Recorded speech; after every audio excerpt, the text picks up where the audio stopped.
Hi all, just a note before we get rolling. The costs in maintaining the podcast are starting to slowly grow because of the amount of information that we have. And also I'm going through the process of getting some transcriptions done of the interviews. So as a result, my costs are rising and I need to ask for your help. In the past, we've tried advertisements and other things, ways of making money for the podcast that just have never felt comfortable to me. But after talking to some friends and other people who run podcasts, they suggested that the Patreon way seems to work for them, and I'd like to give it a try. If you go to patreon.com/DarwinGrosse, that's DarwinGrosse, you'll have a way to support the podcast and other work that I do, as well as get some additional information, additional feedback on the podcast and this other work, and to really be able to support me in this effort. I want to thank you, and with that, we'll get right to the interview.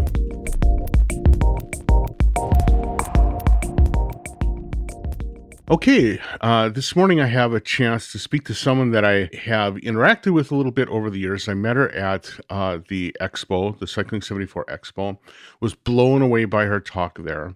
But I've been kind of blown away by her work over the years. She does some really interesting work. I'll have her talk about it a little bit.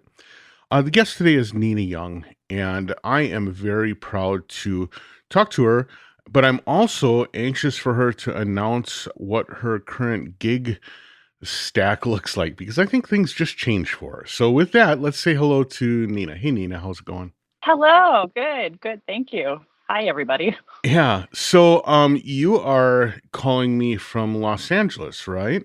Yes, I'm calling you from a pretty balcony in Echo Park, Los Angeles. And I've been here for about 3.5 weeks now. Right. So can you reveal what's got you in the LA area? Yeah, I'm really excited. I just started at USC's Thornton School of Music, and it's just great to join an amazing faculty and to be in this vibrant city and to sort of discover Los Angeles from the inside out instead of just as a visitor. And so this is year one on this new job. That's really fantastic. Are you going to be teaching or artist in residence? How's that? What are you going to be doing actually there? I'm teaching. I'm an assistant professor, so hopefully I'll stay for a long time. That's the plan. And so I'm teaching computer and electronic music along with composition lessons because I'm starting kind of a new area in electronic and computer music, probatory performance, that kind of stuff at USC. In the process over the next year of building a studio there and hopefully gearing things up so that the students can really interact with multimedia performance works. And so right now this semester, I'm teaching an intro to Max class because I had to show up with not knowing what the gear was like, and we can do everything on the computer, which is great. Sure, that makes a lot of sense. Well, that sounds really exciting. It sounds like it also sounds perfect for you, because one of the things I would say about your artwork and your musical work is that it really does kind of combine composition with improvisation, performance with performance as an expression of the composition. A lot of times, definitely a lot of integration with computers and computer music. And so it sounds to me like you landed in kind of a perfect spot. Yeah, I'm really happy. I'm happy to be in a music school that has a lot of tradition, but that is forward thinking about, how has the field changed. It's also really great to be in a university because I'm a total nerd. And I think I've been going to school my entire life. There's a expression in Russian called "вечная ученица," which means like forever student. And I think I figured out how to finish school and then just keep being a student by being a teacher, because that's where you learn the best. Right. Yeah, no doubt. That's great. So for people who aren't familiar with your work, I mean, first of all, I would send them off to your website to take a look. It's ninacyoung.com, where they should download your PDF of your major works, which is 4 frickin' pages long. That should help set the table for what your background is like. But why don't you talk a little bit about your vision for how you do your work? For me, it's a really integrated practice. And I think that, I'm supposed to be called a composer with a capital C, which means I sit down in a room and I write music and then I give it to other people to play. But I think that's kind of boring and a little less fulfilling. Over the years, I've realized how much community is important to me and how much working with other artists, other musicians, other disciplines and fields, and really sort of integrating my life experience and living my life with my practice. And so for me to compose is to put unlike things together. And so sometimes that is in the form of notated music on a score, but other times it's collaborations, it's working with computers, it's working with poetry and text, imagery, video, and sounds from the environment. And so I kind of, for my different projects, I look at it as a sort of sonic scrapbook and timeline of the things that are important to me and that I'm thinking about in any given moment. So I can look at the works that I make as a storytelling and a memory aid for what is important to me at any given time. That's a really interesting perspective. And I'd say that one of the things that I was really struck by at the expo, and at some point here in the near future, we're going to be posting the video of your talk at the expo. I was really drawn in by a couple of things. And one was the number of ways that you collaborate with people. So sometimes it's writing a score that other people perform. Sometimes it's creating an electronic environment that they interact with. And sometimes it's sort of like almost like setting the table with like sound making devices and concepts that they work on. It seems like all of your work has some collaborative element in it in some way. Yeah, it definitely is. And I think that as I've become more comfortable with being an artist and a maker, I've been able to sort of expose more of like my secret underworkings in a public forum. When I was really starting out composing, I was really nervous about and having a lot of imposter syndrome, really, about not knowing, okay, am I doing this the right way? There are particular ways to go about it. Am I musical enough? A lot of these questions that are mulling about in my mind. But whenever I sat down to make a work, I would really have an improvisatory environment in my surroundings. I would sing, I would play, I would discover things, I would explore, I would record. But this all happened in private. And when I was living in New York in the last few years, I would have a bunch of friends always coming to stay at my apartment. It was kind of like New Music train station up in Washington Heights. And with so many people coming in and out of my workspace, I had a limited amount of private time. And so was sort of forced to have to work some of my ideas out in front of people. And that really gave me a freedom and sort of a love of inviting other people into my practice and having other people's practices come into mine and really making on the spot in a more public way. And I think that's shifted the way I'm approaching my work in the last few years. So I just started a new project with the amazing violinist Todd Reynolds, because we have been friends for a while, but have always wanted to work together. And so in May of this past year, in 2019, Todd came over my house for a few days, and we brought a bunch of our toys and a bunch of equipment, and we set up a 4-channel environment, and we decided to just hang out for about 72 hours and improvise and see what we could come up with one of the rules being that we were going to use Max as the way to integrate a language between the two of us. And this was really fun, and it put me a little bit outside of my comfort zone in a fantastic way. And we ended up making a 45-minute set, which we performed the first of this summer at Mass Mocha as part of Todd's Bang on a Can recital series. And we're hoping to do more performances in the future. And so right now we're calling the project To Hear What Must Not Be Ignored. And it features sound percussion, instruments, contact microphones, violin playing, singing. We actually, in the Mass Mocha performance, got a bunch of tree stumps and had a little section of the performance in which we were nailing nails percussively into the tree stumps and then wrapping rubber bands around them and then creating this sort of embir-like string instruments. And it was really fun. That sounds amazing. All of this stuff just makes me have a ton of questions. But before we get into that, one of the things I like doing in the podcast is kind of exploring people's backgrounds. And I'm very curious about At some point you would have been an excited musician in grade school, and like working with what is your primary instrument? My primary instrument is violin. Yeah. Yeah. So you would have been a young violin player imagining what the future was looking like, and you have ended up in a place that there was no possibility of imagining when you first started as a musician.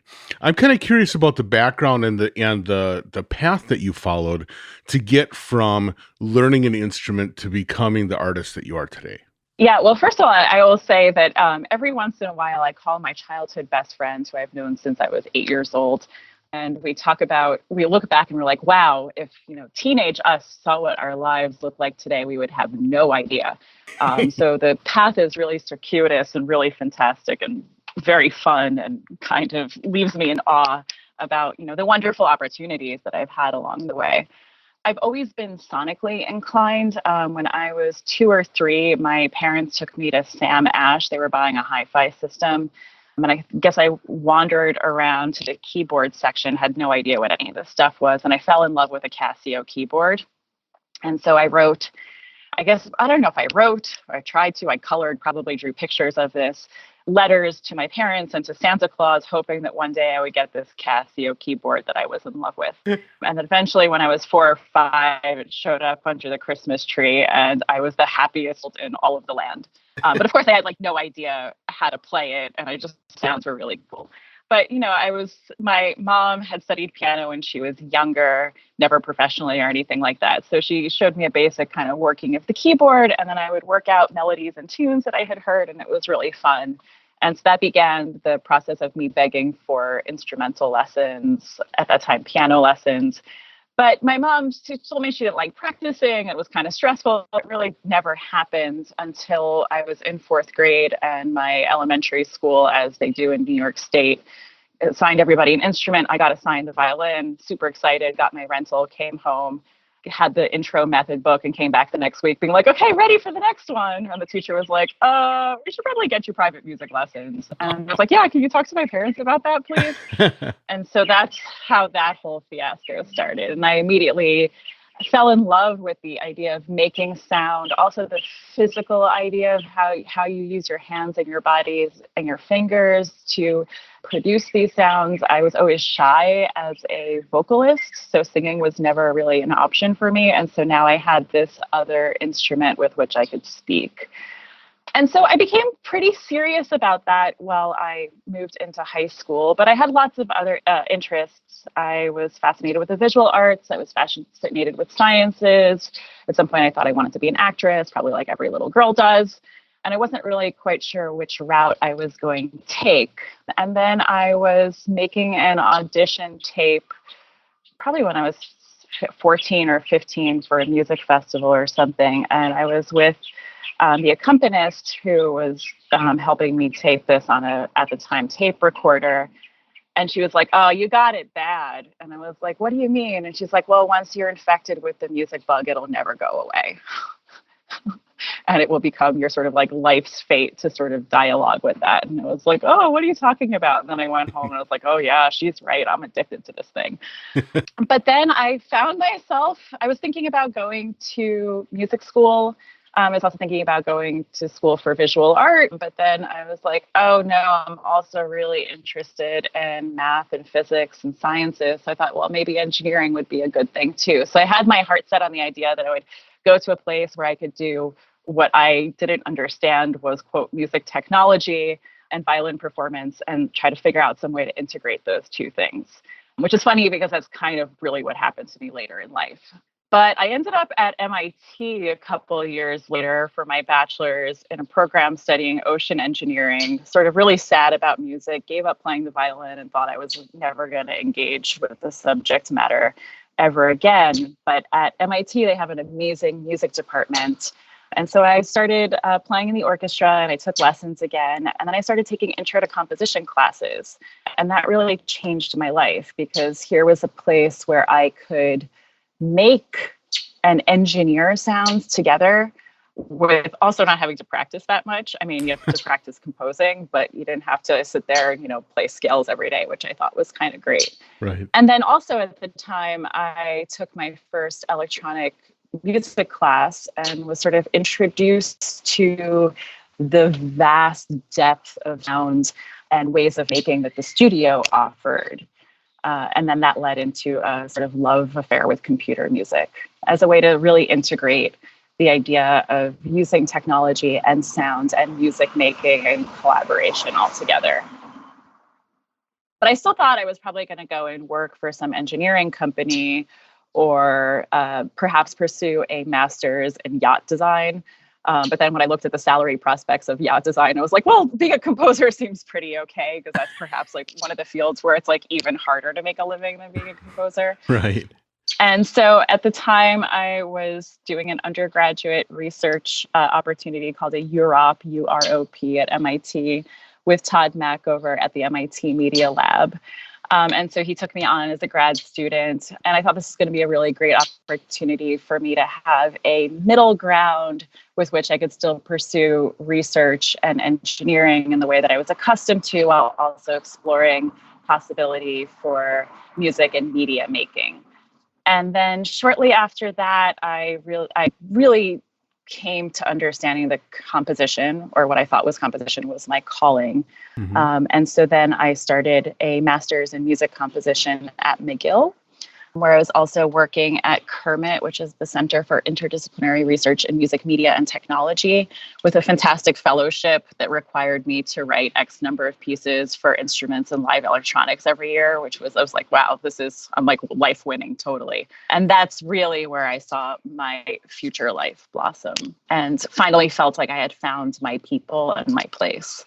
What a story. And I mean, subsequent to that, then you ended up going to getting your DMA at Columbia, right? Yeah. After that, I got a DMA at Columbia, which I was really excited about. I'm from Nyack, New York, so it was Oh, okay. nice to know that I could move back to New York and really be in a place it's so culturally important in North America, where there's so much art happening, but also it's home for me. Sure. And so that was a nice new chapter of my life, and to be in such a like historically important department, particularly with the Computer and Music Center and Brad Garton as a mentor. I think I've learned so much from him, and so much of my teaching philosophy comes from watching the way that he ran the center and the way that he was just so welcoming to all of his students and really creates computer and electronic music as an inclusive environment, and to see the great things that could come out of there. But it was really funny when in my second week of being a grad student at Columbia, the new students always have to present their work in front of the class, which can be sort of like a vulture-like picking session. And I presented some of the works that I had done in my master's, and I was super proud of them. And then I kind of left crying and being like, wow, I'm a total hack. And one of my colleagues, with whom I'm quite good friends with now, had said that this integration that I was doing with interactive systems, so using the computer as a way to augment what instrumental players were doing, was falling a little short, and that I was using it as a Band-Aid to cover up instrumental writing that I didn't know how to do. Ouch. And I was really Ouch. upset for a while. But then I went home, and after like crying for like a week and being like, oh, maybe I should quit, I thought, no, you know what? He's right. And I have a choice. Like, I can either dive headfirst just into computer and electronic music, or I can really sit here and try to address this thing.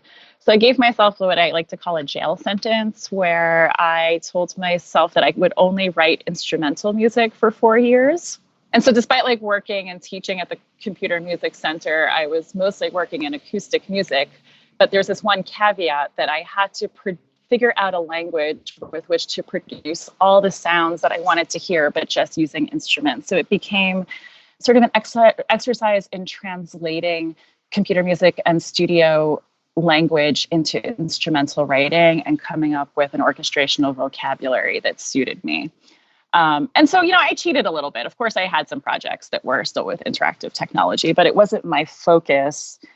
And I think it really helped me to address these things that were difficult. And then at the end of my jail sentence, I was like, yes, I get to use all this stuff again. And then I thought, oh my gosh, like I don't need to use it anymore because I can achieve all these sounds. Like, uh-oh, now I'm really screwed. Like I'm supposed to be somebody who does these things, but now I don't even want to use them.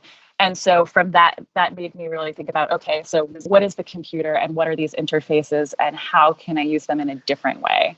And from that sprouted this sort of love with multimedia works and really interacting with other disciplines and using technology as a tool, a mediator to translate between different media. Right. Well, I like this idea though that you were put in a position, or you put yourself in the position to take sounds that you would normally consider as computer music sounds and find a way to produce them with acoustic instruments. It means then that later when you had a sound in your head, you actually had a number of different routes you could take to try and achieve that sound in whatever way was most satisfying. Exactly. So it gave me a freedom of craft, at which point I could also conceptually choose what best suits a project. So now when I sit down to do a project, I really think about the concept and the idea, the extra musical influences. And then I think, okay, what are the tools that I need to satisfy this conceptually and practically? So it becomes an exercise once again in engineering. Sure. Yeah. Well, everything comes back to engineering, I guess, right? I think so. Yeah, they were right all along. Right. So I'm curious a little bit then for you. It's a real interesting sort of almost like ebb and flow from music, and then kind of backing away and then pushing forward, and then particularly this multimedia with a music focus kind of thing. Because even then at Columbia, you kind of pulled away from the computer side of things. Yeah, except that I was secretly composing with the computer all along. Right, so that was like okay. one of the hacks. I see. It's like all my projects, I would make like electroacoustic pieces, or I'd make these like intensive max patches and like figure out all this stuff, and then be like, okay, and now how do I translate this? I see. Okay, that's one of the things I was going to ask. Is it's like each iteration seemed to get you more and more tied into the computer and the integration, and I was wondering how you separate yourself, and literally you were doing a big part of your work then was the translation from computer to not. Yeah, so the pre-compositional work still happened, Got it. studio and computer based for the most Interesting. part. Absolutely. Because for me, it's a way where I can actually sculpt sound in real time, which I think, as much as I'd like to sit around and think about things in my head and imagine all the sounds, when I can actually play with the sounds and have them as a malleable tool that I can sculpt, it allows me to hear how they react over time. And this music thing is a time-based medium, so the sort of temporality of a gesture, of a form, of a color becomes very important.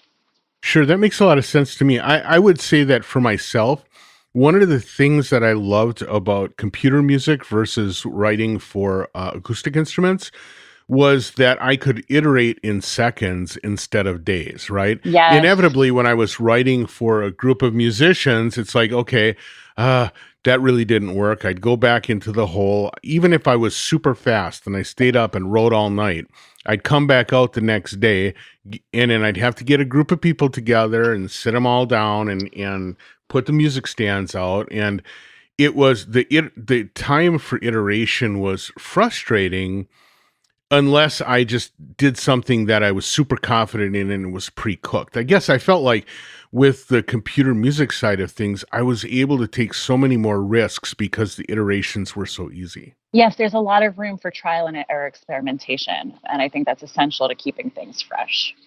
Right, absolutely. So now I'm also curious, by ending your, or at least some portion of your music education in New York, that kind of put you in a good place to sort of like activate the New York new music scene and multimedia scene.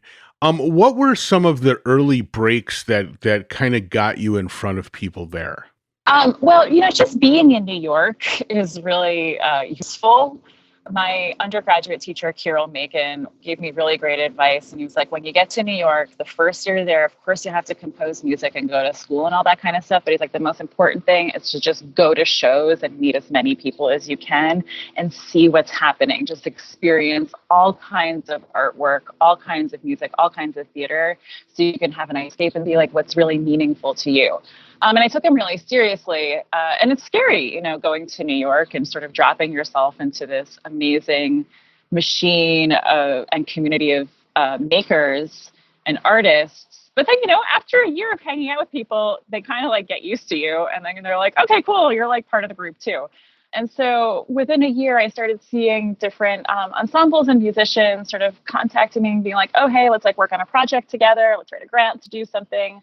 So that kind of naturally and very organically evolved into a really robust practice. And, I say to people that I went to Columbia University, yes, but I went to the sort of conservatory that is New York City. Right. And I met all of these collaborators and friends of all different ages who are going to be and are lifetime collaborators now. And, a lot of them are still in New York and a lot of them go out to different places. And it really just helps expand this beautiful network of people who want to work together, because there's nothing better, in my opinion, than working with your friends. It's a really satisfying way to make. So, yeah, I think location was really important. I won some awards for which I'm very, very grateful, that helped me exposure, particularly on a national and international level. And I had, the most amazing and kind, generous mentors who really took a risk with me and helped give me opportunities. And to them, I'm extremely thankful. And, that's part of the reason why I think it's so important for me to be teaching now, because the only real way to say thank you to these people is to do the same for others and to, believe in young voices and help give them a foot in the door. Sure, that makes a lot of sense to me, especially since that there's so many facets to being even modestly successful, let alone as successful as you've been. But even modest success in this area, it ranges everywhere from how do you assemble a group to do a performance, to how do you actually go about writing a grant so that the thing can be handled, to how do you work with venues that might, or how do you meet the people that can open doors to venues? It's a lot of things that aren't necessarily stuff that you get from studying hard on a book on composition, right? No, and that's like one of the great philosophies about Columbia is, you go to school, but they really want you to participate in whatever communities are interesting to you. So they had a program called Columbia Composers, which is sort of a presenting organization where the second and third year grad students get together and have to put on all the shows. Columbia doesn't have any venues really that you can use. So you have to go out and make connections with the different venues in New York and the different ensembles, learn how to fundraise, learn how to make budgets. From there, I went on and I worked for this publisher called APNM. And then we made a concert series and presented a bunch of shows there. So I learned how to do that outside of the academic institution. And then that turned into me founding an ensemble with my then co-director, Jocelyn Pan, which is a sinfonietta of 17 to 22 players in New York City, so a chamber orchestra, which is this absolute labor of love and like takes everything out of me. But I'm really, really happy to do it, because what it does is it allows me, of course, to get my favorite musicians in a room together. And they're everybody's friends, and they just like make such great music together. But it also gives me an ability to get outside of some of, I guess, the artistic narcissism that is inherent with the fields where you're constantly like making for yourself. And so I get to curate programs and concerts and make sure that I'm giving a voice to the pieces and the composers and the musicians that I really love, and get to share that with communities too. And so all of this is super important. So we're releasing an album in April called Traced Upon Cinders, which is named after one of my pieces. And so we're just finishing edits right now at Octaven, and that's really exciting. So it'll be my debut album of just instrumental work and also the ensemble's debut album. One of the next things I was going to ask about a little bit was the reason that you choose such a broad scope for what your compositions and for your writing, in that you have plenty of works for a large ensemble, you have plenty of works for chamber groups, you have plenty of things for solo performance, as well as just electronic stuff.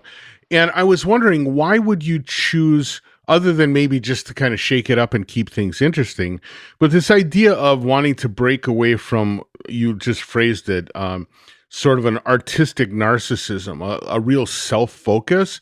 I can see where we're forcing yourself to say, I'm going to find a way to write a thing that is exciting for 27 players, and I'm going to embrace that as sort of my artistry. That's got to be a very different feeling from, I made this solo electronic work. Yeah, and I think it plays with a different part of my brain. I worry about getting bored or too settled or too comfortable or too fixed in any one thing. So I think it's really important to shake it up. And for me, this idea of translation between media, translation between projects, translation between methods of working is really important. And so when I finish, like, for example, I'm writing an orchestra piece right now for the New York Phil that'll be premiered in February. And that's totally different than this other project I'm working on with the American Brass Quintet, which you're like, okay, like dorky brass players, except no, it's like a really amazing project where we're looking back at Renaissance polyphony. So I'm fragmenting Josquin motets and writing a sort of modular score for these players that then will be installed up at MPAC in Troy, New York, using wave field synthesis overhead, so 372 speakers in the sky, to create this immersive light and sound installation, 90 minutes that people will walk through an experience that looks at morphing architectural oral spaces and sort of the profound spirituality of the cathedral and how we can maybe reimagine what that would be like now in 2019 or then 2020. A way to tie everything together. Just keep it interesting. Yeah, so I would say budding composers that are listening to this are going to be like, how in the hell do you put yourself in a position to get some of these things? I mean, do you feel like all of this has come about as a result of the networking that you did in New York? Or was it a particular way that your work was distributed or passed around? Or how did people get to know you and get drawn into having you working with them? Well, I think it's, you have to, there's a lot of like happening to be at the right place at the right time, right? So there's a lot of luck involved, but there's also just a lot of hard work and dedication. And I think if you are humble and modest and work hard and really believe in what you're making and believe in making with other people, so that when a project is it's not just about you, it's about everybody involved, including the presenters and the curators and everything like that. Like together, we get to make this body of work that we share with the public, and the public injects themselves into this as well, which is a big part of this upcoming project at MPAC. So all these different sort of nodal points meet. And I think I was working on these different areas in a bunch of ways over the years.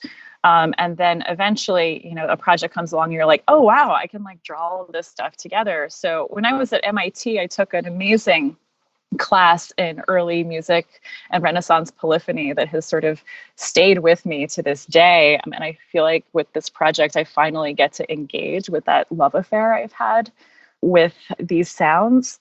I met the American Brass Quintet while I was, right after I had written a piece for symphonic brass ensemble for the Tanglewood Music Center. Mm-hmm. And the ABQ was in Aspen the following summer, and I was there, and they had, I guess, heard about the piece, and then they decided that they wanted to play it with their students the following year. And so I came back with them to Aspen, and we got the chance to work on the piece together. An amazing experience. And then we were all like, okay, cool. Like, let's dream up a new project together. And it took several years in the making before all the ducks lined up in a row, where we had the opportunity to figure out, okay, we're going to make this piece.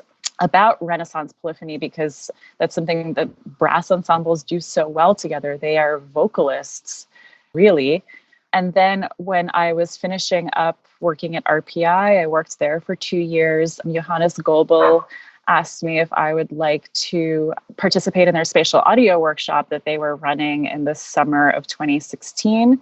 And so I went there, and I had seen a whole bunch of demos with this wave field synthesis. And I've always been really interested and worked a lot in spatial audio. And he was like, well, how about you think up of a project that uses this, and we can bring you in as an artist in residence. And it was like, oh, okay, like Renaissance polyphony and the cathedral and the space, like that, the polyphony came from the invention of the Gothic cathedral. We had delay lines in real time happening as a result of our architectural spaces. So all of these things kind of came together in a blender, and it was like, wow, this is like one project. And so then I asked everybody, was like, well, how about we all work on this together? And thankfully everybody said yes, and that's why it's happening. That's an amazing that's an amazing view at like the flow chart of making of a piece. And again, something that you would never plan on that as being the mechanism for getting a piece made, right? That's not how plans get drawn up. No, but it's like I kind of keep these bookmarks on things that are interesting to me. So since 2004, it was like one day I want to make a piece that engages with Josquin's Miserere May. And then with the American Brass Quintet, it's like, okay, cool, something with polyphony, something with architecture, something with sound, something with spatial audio, and boom, really 15 years later, it gets to come to fruition. Right, exactly. So one of the things I would like to ask is now, one of the interesting things about your background is the extent to which engineering and math has always been kind of an influence on you.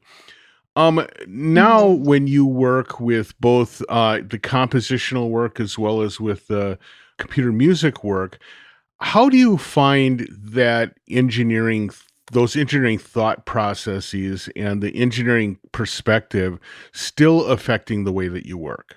Well, okay. So I think that so if you look at math and physics as being these like very beautiful systems, and then engineering as being like the sloppier way that we problem solve, those are like sit on two different sides of the spectrum. I was actually at Mass MoCA this summer. I was having a chat with David Lang, who was a chemist. He studied chemistry. And we were talking about sort of compositional process and the algorithms that he uses and how his systems are all very neat. And I was like, well, of course, because you're a chemist, your systems are really neat. I was like, I'm an engineer. My systems are super sloppy. It's like DIY hack 3000. So for me, I would say it's always like a matter of reverse engineering and being like, okay, so I want to make this sound. What are like the 10,000 ways I can do it? And how can I sort of funnel the numbers and manipulate them in a way that I get the data to do what I want to do? So it's not neat and it's not tidy. As much as like I really want it to be. And I sit down and I'm like, okay, I'm going to make like an architectural map of this. And I'm going to have these systems. I'm going to have these cells. And I can't compose that way. Like it's really cute and I get very frustrated and I like throw things out my window. But that's not my working method. My working method is like, oh, the roof is leaking. Let's get some tarps, some nails, Band-Aids, glue, and like, let's see what's going to happen. And then sort of, like prototype something. And then after it's been prototyped, I can go back and then figure out the more efficient, elegant solution on how to do it.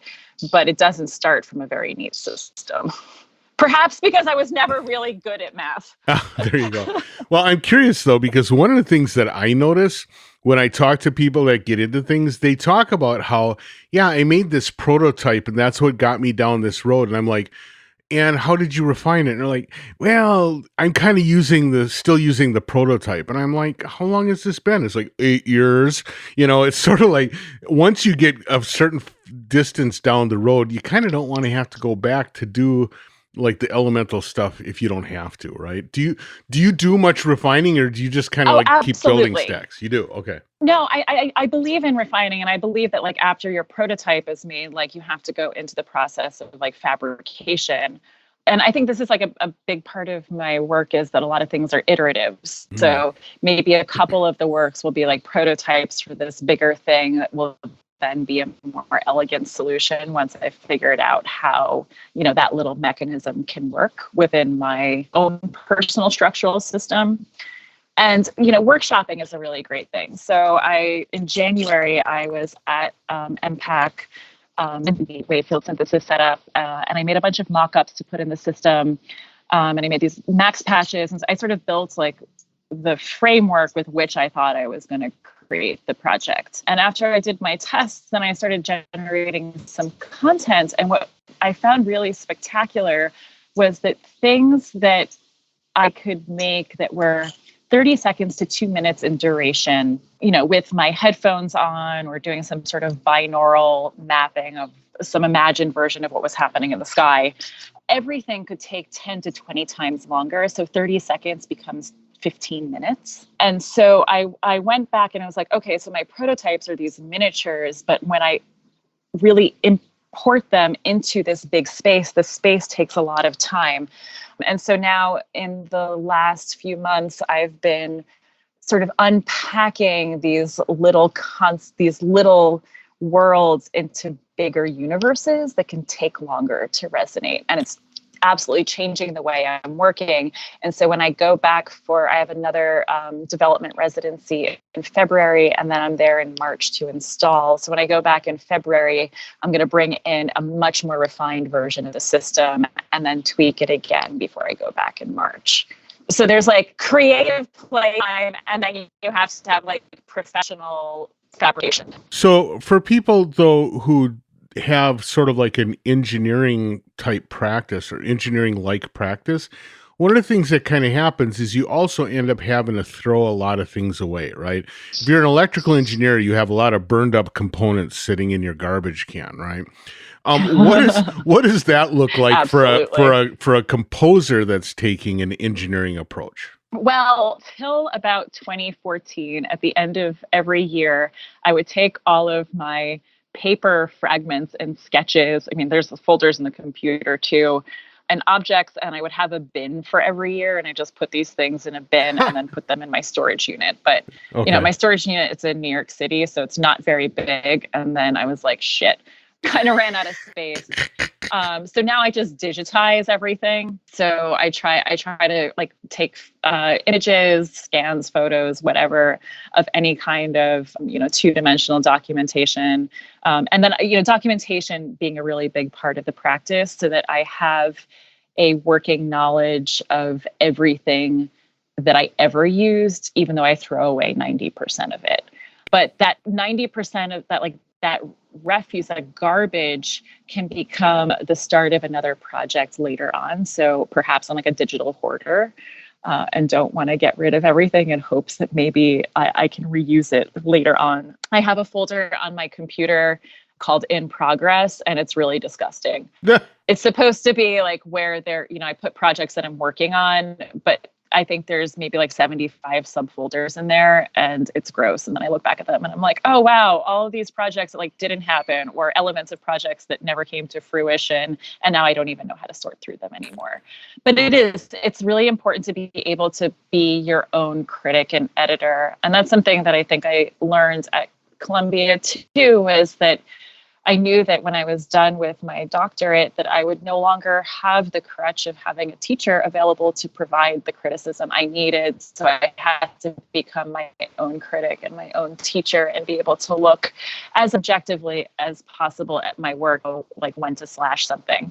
So for example, yesterday I was looking through, I have an opera that's like long in the process of being made, and who knows if it'll ever be done. It's kind of my own personal disaster mess right now, but it's a project that I really, really, really adore. And I started going through video and audio recordings of workshops of different scenes. And yesterday was so sad, and I was like, wow, this is like 75% total trash. I'm going to have to slash all this and like start again. Wow. Boy, that's got to be a hard trigger to pull. Oh my goodness.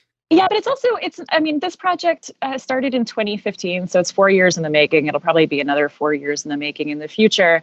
But, the idea of time and distance from the work also allows me to be a more critical editor, because when you're so deep in it, sometimes it's hard to abandon the things that you think you love. Yeah, you can fall in love with this stuff. That's absolutely true. Well, Nina, we are completely out of time. I've got a notebook full of notes here that we didn't even get to, so we'll have to save that for the next time around. But I want to thank you so much for taking the time to have this talk. Before I let you go, really quick, why don't you let people know some places to go and some things to look for if they want to get more into your work? Sure. So I have my website, which is desperately in need of being updated. It lives on another computer right now that I don't have access to. So sometime in the coming months, I'll fix that. I also have a SoundCloud page, Nina C. Young, that I keep more up to date, and a Vimeo page as well. I have an album coming out on Innova in April 2020 called Traced Upon Cinders. And I have a couple of cool performances coming up in the future on December 8th, which happens to be my birthday. The American Brass Quintet will be premiering the mostly acoustic version of that bigger spatial audio project at Shriver Hall in Baltimore. Then the New York Phil will be premiering a new orchestral work of mine in the first week of February on their subscription series. And then on April 2nd at Carnegie Hall, I'm having the premiere of a large song cycle for orchestra, electronics, and generative video. The video is being made by my collaborator, Luc Dubois, and it looks at the Ernest Shackleton Trans-Antarctic Expedition. So those are some things coming up on the horizon. That's fantastic. What a body of work just coming up. This is amazing. Yeah, I'm really excited about this year. Yeah, I want to thank you so much for the time. And okay, thank you so much. All right. And with that, I'm going to let you go. Have the rest of your day. Thank you and have a good one. Okay, take care. Bye.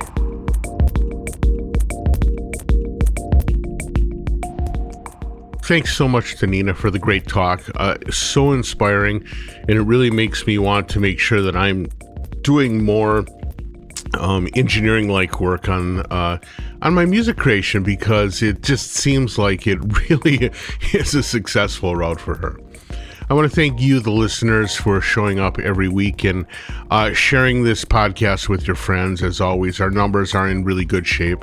And also, as I mentioned at the beginning of the podcast, if you would like to help financially support the efforts that I'm doing with this podcast and other work, please get out there onto patreon.com.